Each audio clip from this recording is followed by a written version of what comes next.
Welcome back. Thanks for joining us in our next segment of our 2021 virtual summer camp. In this segment, we're going to be doing a bit of a tour. So there are quite a few people that have been out to our shop, but it's changed quite a bit in the last couple of years, even since most people have seen the shop. And basically, we wanted to show you what it's like. What do we do here nowadays? We're starting outside, so that way you can kind of get a little bit of a glimpse of where our shop is, and it probably would surprise a lot of you that haven't been out here before, but we're kind of out amongst the orchards and vineyards of the Grand Valley, just outside of Grand Junction, Colorado. But we're pretty fortunate. It's a nice place to be. As you can see, we get lots of sunshine, so great for convertibles. It's always a plus. Lots of great driving, lots of really fun roads actually up and over the mountains just outside of town. But we're not going to focus on that too much. We're going to go ahead and start walking through the shop. So this is our shipping department, or starting our shipping department. And as you can see, most of what it is shelves and boxes. And this is where all of the parts that you order online start off. So we have most of our space dedicated to our warehouse, so that way we can store and try to keep as many products on the shelves as possible. Obviously, it's not always the case. We do run out occasionally, and especially with right now, supply chains are pretty weird, so I apologize if you're waiting on parts. We know it's been a heck of a year for most people, but we do try to keep as much as we can on the shelf. That way it's ready to go. And having a bigger warehouse space that probably, if you've been here in years past, you would have noticed that this wasn't like this before. We used to have lifts over here. We used to do a lot of work. Actually, we used to dismantle Miatas for salvage operations here on this entire side of our warehouse once upon a time. That's gone away several years ago. We don't have any more used parts that we keep around because we wanted to be able to utilize that space for more used, or more new parts. Getting tongue-tied here. So once again, we're just trying to be able to utilize more of our space smartly for inventory. And you might even see some products on the shelves that you recognize. We've got everything from maintenance parts, water pumps, clutch masters and slaves, all that kind of stuff, to turbo bits and suspension upgrades. And we have sway bars and brake kits and radiators and all kinds of stuff, of course. But for the most part, this is our shipping area storage. We do a lot of assembly as far as putting together the turbo kits and other things of that nature out here as well. Now, I won't go into in-depth onto what we have out here because unfortunately it's not really that great for video just because most of it's brown boxes. But you can see that as we walk through the warehouse here, we do try to utilize a lot of the space to make sure that we keep inventory on hand as much as possible. Over here, this is where we're actually working on developing some more space, and we'll have some more shelves here eventually, so that way we can utilize more of this for storage, mostly of wheels. So these are our Kogekis over here. We do have, actually I believe, only a small stash left of the Tobu wheels left over, but most of it right now is the Kogekis that we have. And we will be getting another shipment here in a few months, hopefully. And once it happens, we hope to have a little bit more of this area put together. That way we can utilize it a lot more smartly to be able to store even more wheels, to have more options, and that way you can have a bigger selection. So moving on through the shop here, we still have mostly storage area. Off to the side, you can kind of see it over here. You've actually seen Brandon inside, up in one of those rooms. That is our office, and basically you can see our office makes up a relatively small portion of this overall building because the most of it is open warehouse area and a little bit of development area off to the side, which you'll see in just a little bit. But this is it. Most of what we do is either online, on the phone, or working out here in with all the parts. So moving on here, we're not going to get down into the nitty-gritty of the rest of the department because really the rest of it is going to be small bits and bobs and other development stuff that we do if we're needing to do any test fitment or verification for some parts that we want to start offering for our customers for sale. Then we do have a little bit of an engineering side over here where we have a couple of lifts, some tools, a few little bits and bobs to try to fit and prototype stuff out. But that's pretty much it. As far as our building is nowadays, it's kind of just a 3-part gig anymore as far as the physical building is concerned. So thanks for following along with me on this tour. Hopefully you got a bit of an idea of what it looks like nowadays. It's not quite as crazy as it used to be in the past as far as the shop space is concerned, but we wanted to make sure that we could better serve a lot more of our customers by utilizing our space a bit more smartly with our inventory. So if you have any questions about it, let us know. We'd be happy to chat with you about it. But now we're going to get on to more of the exciting stuff. We're actually going to show you some of the employee rides. Obviously quite a few Miatas, but we're now also going to have, I think, a couple other cars that are non-Miatas in the fleet at the moment, or that our employees have brought in to be able to show off. So I'm going to pass this over to Matt. That way he's going to be our host for the employee car show end of it. And then shortly after, we'll actually announce the winners for the virtual car show for all of you that entered in the car show. So let's get stuck into it. Thanks, Mike, and welcome everybody to our next segment where we'll be showcasing our employees with their cars. Let's jump right in. So this NB Leanna brought in. Leanna is in our purchasing and receiving department. She's been with us for quite a few years now, and let's see here. Well, how long ago did you purchase this? It's been about 2 years. So she has, let's maybe do a mic check. We'll let you have your own mic. Oh, hey, no, my mic hogged. Here you go. Thanks. I'll trade you. Do we still need to have that? So, 2 years ago, Leanna purchased this Black Beauty. Does it have a nickname? No, that's a good nickname though. The Black Beauty? Yeah. Gotcha. What else can we ask you? Let's see here. Do you have plans for it in the future? I think we're gonna put a cross flow radiator and a suspension kit. Nice. Probably the nearest thing. Excellent. Sounds good.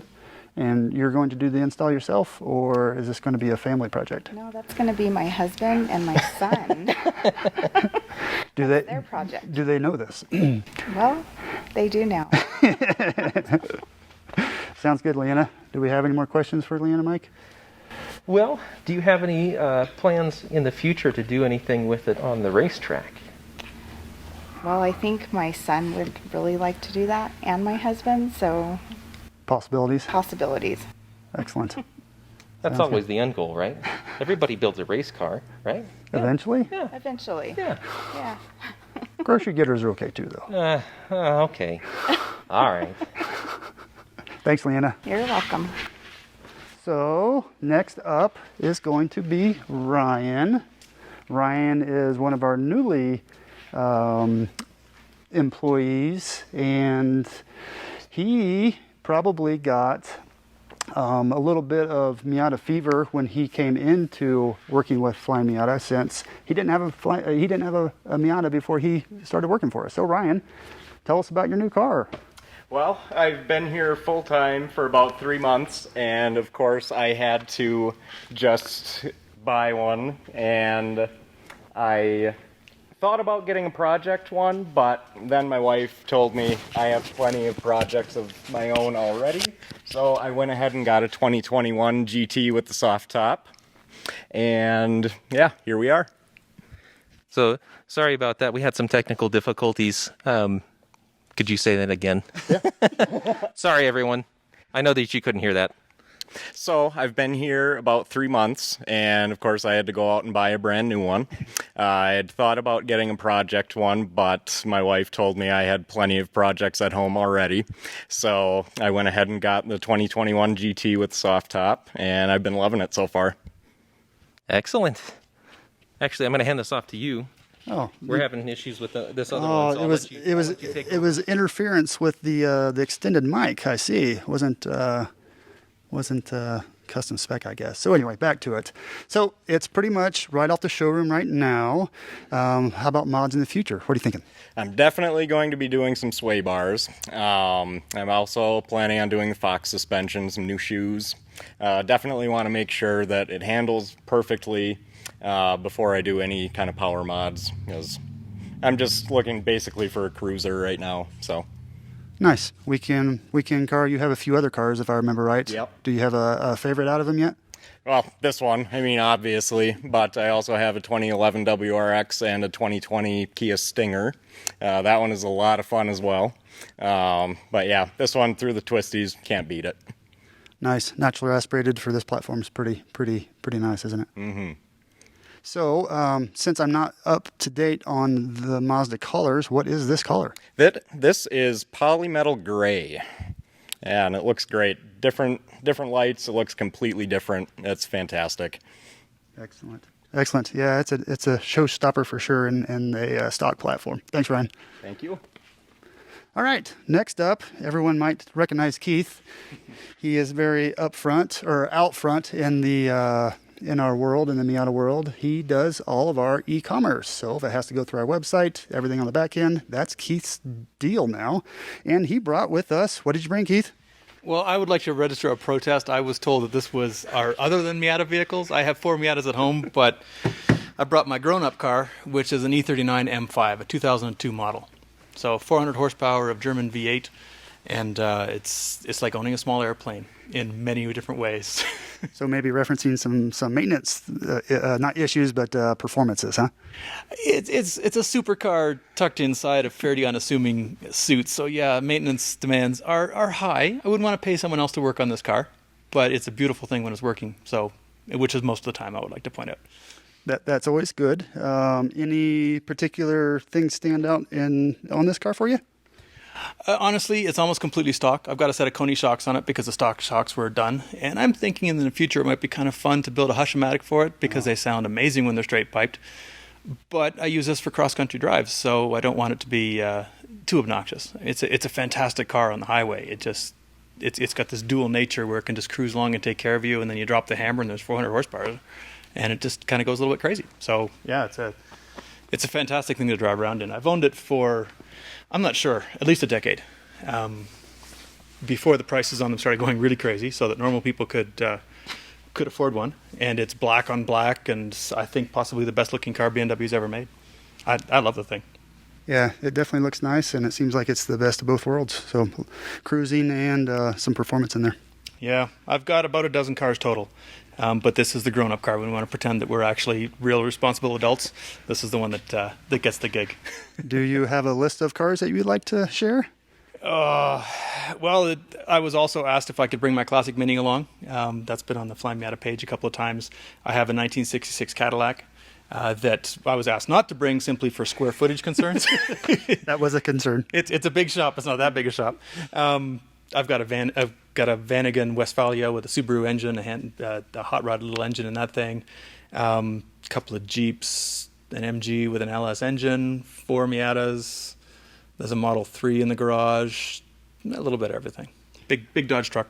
Everyone's got a big Dodge truck. You've got a big Dodge truck. This is true. Yes, it sounds like Keith is a used car lot actually at his house. They're not for sale. No. Just the looks though. It looks a little bit like it at times. Yeah, I have a lot of land. There's a good reason for that. Sounds good. Thank you, Keith. All right.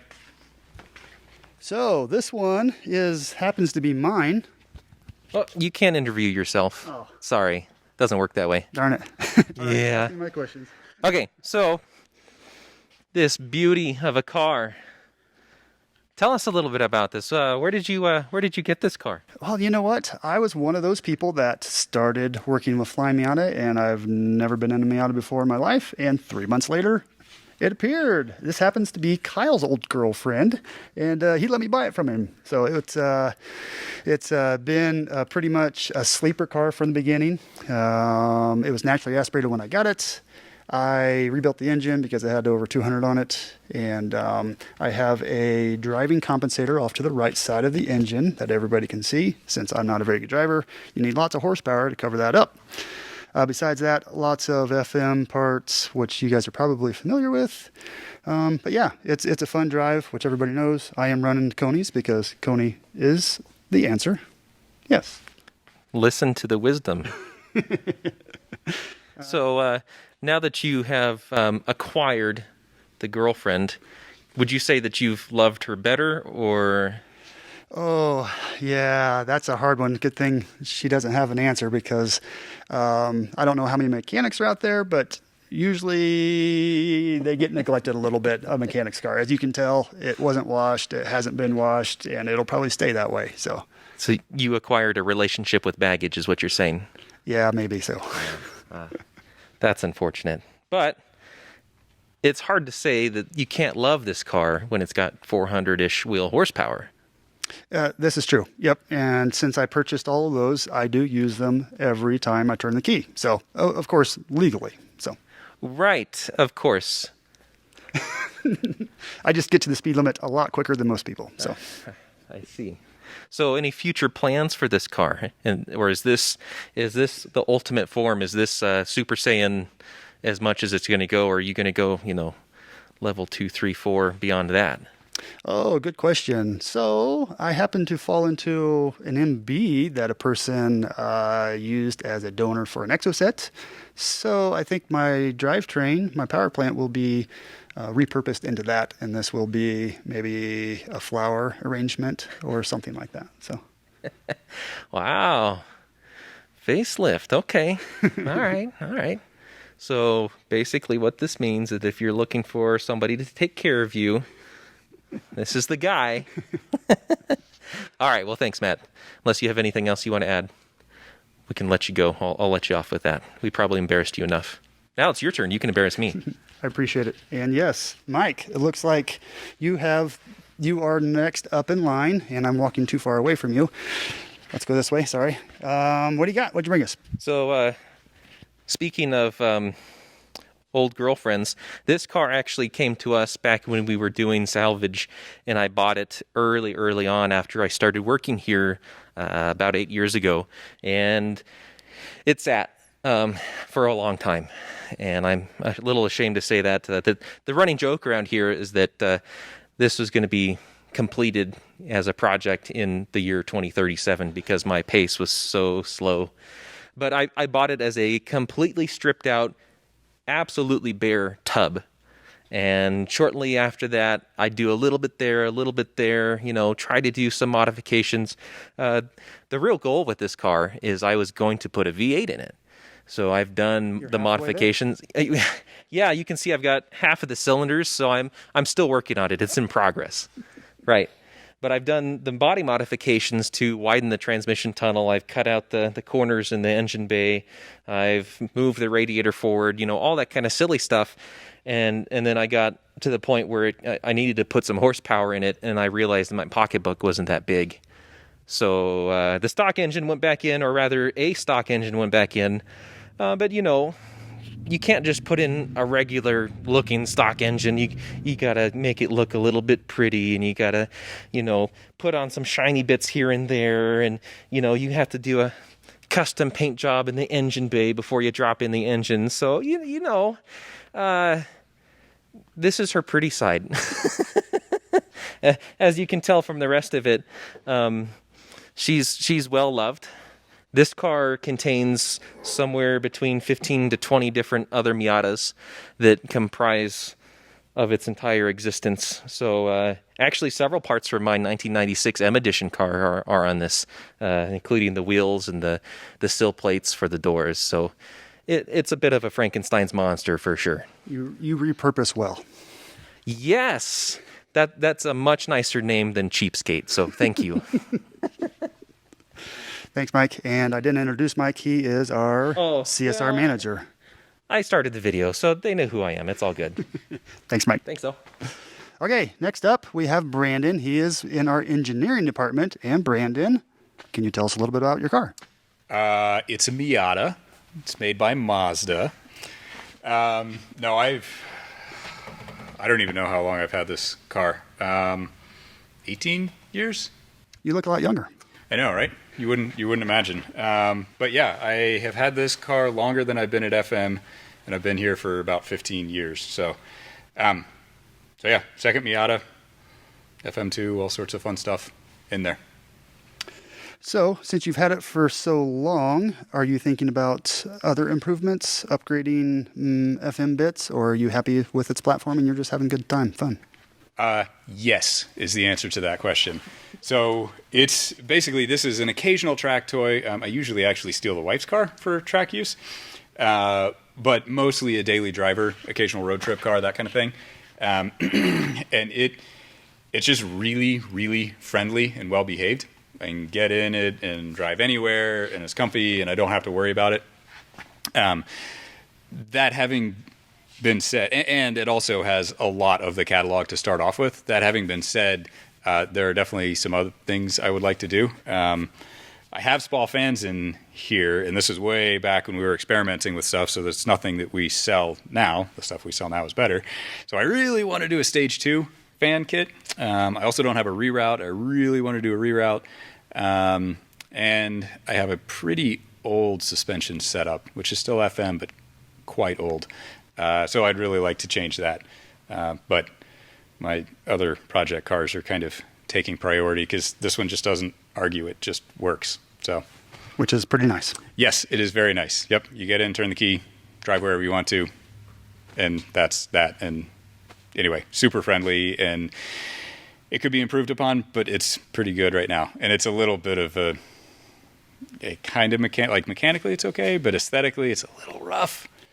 It looks great to me. I don't know if you saw mine. Yeah. Well, I mean, everything's relative. So, it's, as long as we don't look at Travis's car, then this one looks amazing. So everything's relative. This is true. And what is the last trip you took on it out of state? I drove down to California for a friend's wedding. And that was a really good test of our new sound insulation stuff. Always testing. Yes, always testing. It's a guinea pig for. There's a lot of sample parts on here, because you got to make sure it works somehow. So, drive it. It's the best way to do it. And if everybody realizes I'm not yelling at Brandon, so the sound dampening really does work. Yeah, Yes. yeah, I can still hear mostly. My wife might disagree with that, but my hearing is okay anyway. Selective. I'm sure it's selective. Yes. Mm-hmm. Thanks, Brandon. Thank you.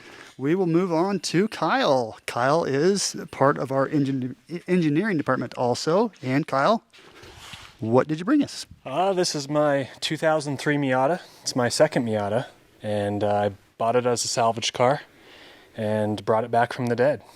It showed up not running. Something came up and took out the radiator, and I tried to put it back together, but the head was significantly warped. It also needed other help, like it was an automatic. That needed to change. So I acquired a takeout drivetrain from a Mazdaspeed that was getting a V8 and was able to stick it in here and reassemble the rest. Nice clean install with the different engine, and looks like you upgraded the Mazdaspeed with our turbo kit. The proper turbo, yes. Lots of upgrades are still needed. My list of upgrades needed is probably bigger than my list of upgrades installed. And as far as priority, cooling. I've got a stock radiator at the track that's a little insufficient with the turbo.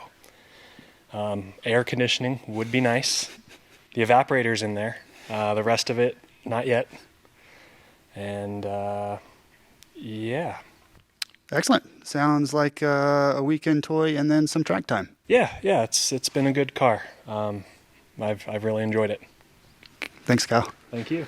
Moving on, we have a car without a human beside it. So it's Travis's. Travis, is this your car? Oh, it is. I see. We have Travis on mute, I guess, so this will be interesting. I have some questions I think I have for Travis here. Okay, so it is Travis's car. That's good. I thought this was this car looks pretty familiar in this shop. Is there? I'm kind of remembering it being an old shop car. Oh no, he says. Oh, maybe it was. I think Travis is trying to say he purchased this from FM. Oh, not too long ago. It didn't always look like this. I think Travis did put some bits on it. Travis, did you do some enhancements after you purchased it? Yeah, shy, up and down nod. So the FM bits, I'm guessing, on the side here, looks like a gray Willwood. Maybe our little big brake kit, Travis? Maybe? Looking like our, yeah, I would say so. And then our wheels, those look like our fancy new ones. Are we talking about a 9-inch, Travis? Is that on a 9? No, Travis doesn't think it's a 9. He's going to tell me it's an 8, I think. All right, so we got an 8-inch, probably on a 225. Looking pretty sporty, filling up the wheel wells really well. And then if everybody can see, there is no dust on Travis's car. So he has this shiny magic bottle of I don't know, no dust Dixie Pixie stuff that he puts on here so that it is always spotless. Travis is very particular about his cars, so if anybody purchases, maybe not this car, but his previous cars, they're always surprised on how good shape they are. So moving back a little bit further, it looks like Travis might have upgraded the steering wheel to our Cypher steering wheel. Looks pretty nice on there. What else did we do in here? Short shifter possibly. That looks nice. And then I'm seeing something on the ABS airbag. That's not, or plate, that's not factory there, it looks like. So nice little addition there. And I think Travis mentioned, since he is still on mute, that he has a rear spoiler back here. And of course he has the LED lights to show it off as it should be. So am I missing anything, Travis? Yeah, I think that's it then. Well, hey, thanks everybody for helping us go through this segment. It was great to have everybody along. Hope you enjoyed a little bit deeper dive into our employees that you don't normally see on the front end. They do a lot of work on the back end that keeps this machine running smoothly for you all. And Mike, let's see here. Where are we going next? So that is it for the car show. Well, not the car show, the employee show off for our cars that we brought in to kind of showcase today. But now, here in just a few minutes, we will be introducing all of the winners of our virtual car show. So join us in just a little bit and we will announce the winners for our mild and our wild categories for all 4 generations. There will be a winner, runner-up, and third place winner for each category, and Nick will be announcing those winners. So stay put, don't go anywhere, or, maybe jump up, get yourself a snack and a drink, and then come right back. We'll be here. See you soon.